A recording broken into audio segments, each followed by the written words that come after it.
You need to be emotionally expressive to be able to get help from people.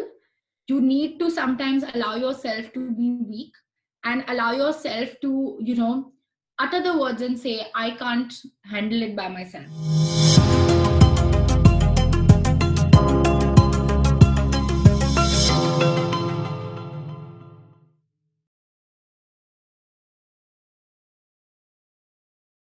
There's always going to be something in life that you can't handle all by yourself, and it's okay to admit it, which is something I realized only after I fell sick, and it changed my life for the better. I was able to find gratitude even in the worst time of my life while I was undergoing all these treatments and all that, because I had accepted the fact that there are some things that I need to take external help from, and for, and it really did me good. I'm like, and now I'm feeling I'm speechless because I'm feeling such, I mean, deeper sense of life that maybe Thank you. because of that experience that you have gone through. But I'm so Hmm. grateful to talk to you because I have learned something. Because I used to feel like that, that people are cribbing for. I mean, without any reasons they are cribbing. Now I'll check why. Why in this. I'll empathize. I'll try to understand them. Then I'll tell them how they can. I'll tell them the solution if I can. I'll help them. Yes, of course, why not? Yeah. I mean, I think if we as like something that I've always heard people say is that we humans never realize that we're the only ones who've been gifted, at least on Earth, we're the only species who have been gifted with the power of reasonable thinking. Hmm. We can reason, we can question. We're not like animals or anything for a reason. We have a certainly more developed mind so that we can question, so that we can reason. So Mhm. I think if we don't use that, and that's a great power. I think that's a great power if you think of it in a larger scope, that I have the ability to understand somebody Mhm. and to reason about some things. That's a huge power, but we never really tap into it. We don't use it. So I think as human beings, even if we may not be the I'm best. having goosebumps. Oh, thank you. Thank you. But Please. what I'm trying to say is that as human beings, the best we can do with this powerful tool is that at least we can try to understand each other, Yes, right. because we have the power in us. We just don't bother with it. हमें लगता है कि अभी कौन, why would we listen to somebody else's problems, or why would we want to get into, somebody. I have enough problems of my own. I don't need anybody else's. Uh-huh. But man is not an island for a reason. You Mhm. have to kind of, it's a community living, Mhm. and it has to be that way, physically, emotionally, financially, in every way. And I think out of all the aspects, the emotional aspect is the most taken for granted and most ignored, and I think that is the one that needs to be given the most attention.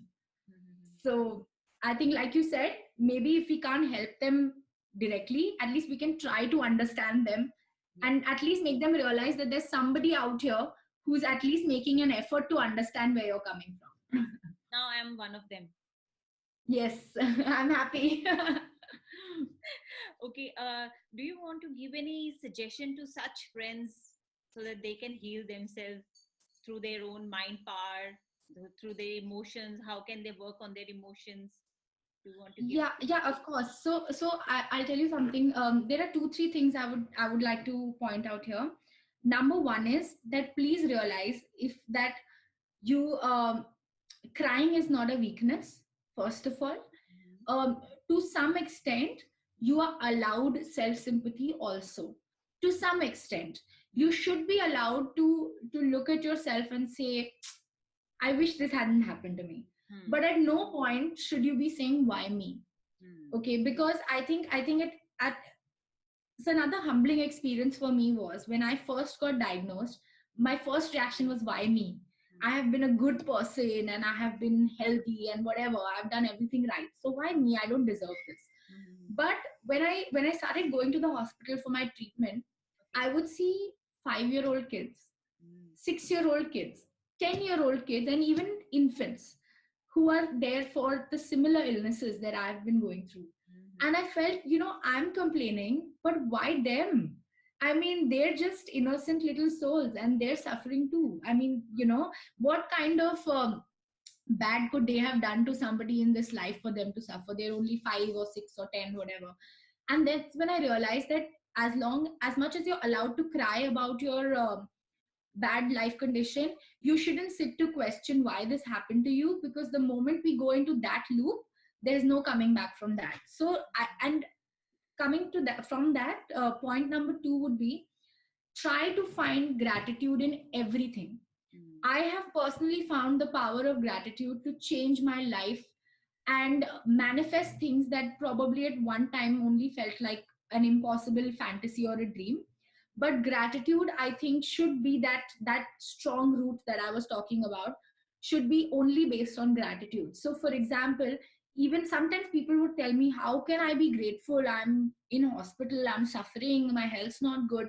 But try to find the silver lining in everything. So for example, like, soon enough I realized that, okay, I am sick, but I can be grateful for the resources to get better. I'm grateful for the medicines I have. I'm grateful for the family support. I'm grateful for my doctors. And the moment you started looking at the positive side of it, you'll realize that all of that negative. So like I said, your mind is very powerful. The moment you instruct it to see the good in everything, the bad will automatically stop imposing itself on you. Mhm. So it's all in here. So that's what I want to say. Allow yourself the time for emotional turmoil, but at the same time, for every negative thought you have, please replace it with a thought of gratitude as well. That is one thing. Second thing I want to talk from a medical point of view and tell people is, please trust the medicines. Okay. Okay, I would not say trust anybody blindly. You don't have to trust your doctors blindly. Please question, ask as many questions as you want, but please trust the process. Okay, I know I have met a lot of people who are very anti chemotherapy and they're very anti radiation and things like that. And I understand where they're coming from. But please understand, there was a time on earth when even antibiotics used to not exist, and people used to lose their lives at the young ages of 20 and 30, lose their lives to common colds. And medicine was invented, and hence today we are where we are. The human race is where they are. So you have to understand, please, these medicines are here to help you, they are not here to harm you. So please ask questions, build your knowledge, and trust the process. Don't have any kind of negative notions when it comes to medicine. Mhm. So that is the next thing I say. It's a lifesaver, it's necessary. Please go for that. And another thing I want to tell is a message for the caretakers. Okay. As much as the patient is suffering, the person is suffering, I personally believe it's tougher on the caretakers, the parents, the spouse, the children, who are looking at them in that condition, who are looking at them suffer. It's much tougher on them. But I want to tell them, first of all, please draw support from one another. Please don't go into a blame game. This happens a lot, with especially within families. People will start blaming each other for a tragedy. Mhm. Please don't do that. Please, this is the time when you need each other, support each other. And I would recommend, please be a source of light and happiness for the patient at that point. Please do not, negativity rubs off, and how. So please do not let your negativity, your fears, get conveyed to them. Yeah, don't let it get conveyed to them. Of course you also need to vent, but please do it uh, privately, and make sure that if the patient is trying their best to be strong, support them in that by being strong for them. So, and last and most importantly, I want to say, please always have the essence of humor in your life.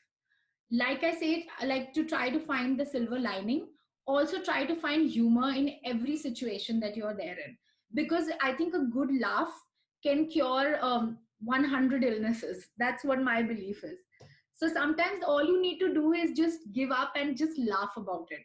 Uh-huh. Okay, and so I would often have these days where I would go into a hysterical loop of laughter, looking at myself in the mirror, completely bald without eyebrows, and thinking, "Oh my God, what am I looking like?" And it was actually funny.